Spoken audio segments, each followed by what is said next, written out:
Good evening, everybody. My name is Jody Kwan. I'm the photography director at New York Magazine. And Stephen Fraley contacted me earlier this year with the privileged invitation to join him and fellow juror to form the team that would review the applications for this year's W. Eugene Smith Grant recipient, as well as the recipient for the Eugene Smith Fellowship. And it was indeed a privilege. My first observation, as we together reviewed much of the work, which was extraordinary, was that I was unfamiliar with a lot of it. This revelation was shocking to me.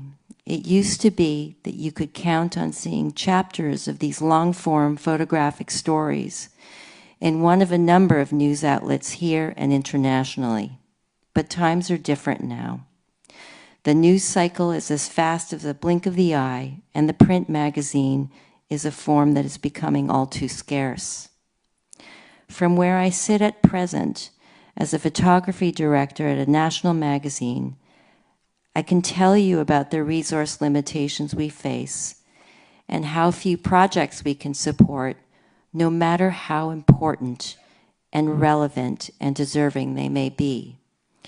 And that is why these grants are so vital to this passionate community of independent photojournalists that is relentlessly continuing to document the human condition. And we need that now, as we have always needed it, and perhaps more than ever.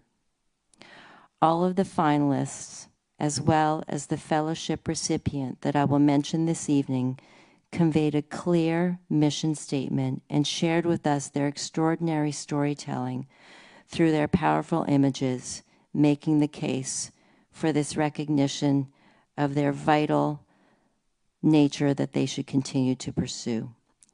So on behalf of Stephen, Azu, me, and the W. Eugene Smith Foundation, I would like to call attention to the finalists of this year's grant for humanistic photography.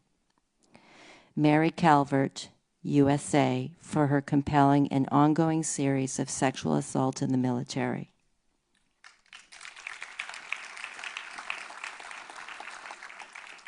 Giancarlo Serrato, Italy, for his tireless and evocative series, Destino Finale, retracing and investigating the history of the Argentine dictatorship.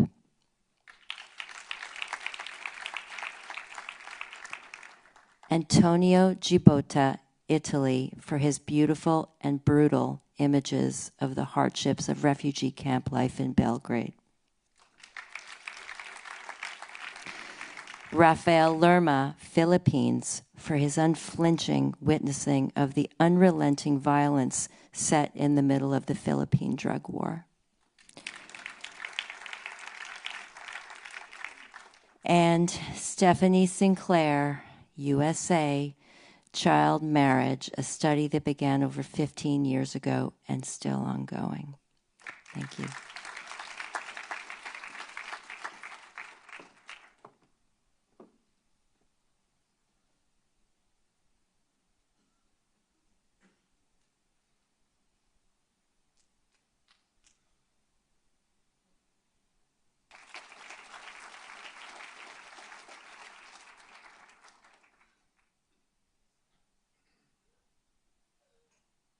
In 2016, Belgrade is captured by an intense cold.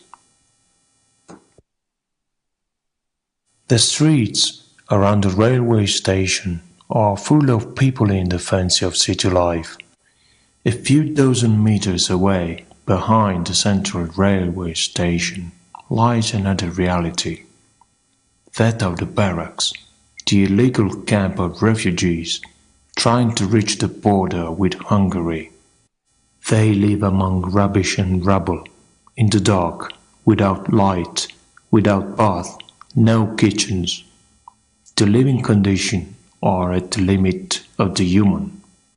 Some of them show signs of wounds during attempts to cross the border with Hungary. The temperature below zero force them to make fires to warm up. fire is fueled by anything, plastic, rubber, waste, causing damage to breathing and health in general. Some have chosen to live in the old wagons, but here the cold is even more intense than in the warehouses. People wash themselves outdoors with temperature below zero, with water heated with bins or bottles placed near the fire. Despite the cold, gestures are accurate and natural, habit of a lost daily life. Some volunteers provide hot meals daily. The queues are very long. Some don't look up from the ground, wrapped in blankets. They are just over 1,000, most of them of Afghani and Pakistani men and boys. People locked in Serbia cannot go back and cannot go on. Equally long are the queues to get the clothes and the shoes. Always too wide or too narrow.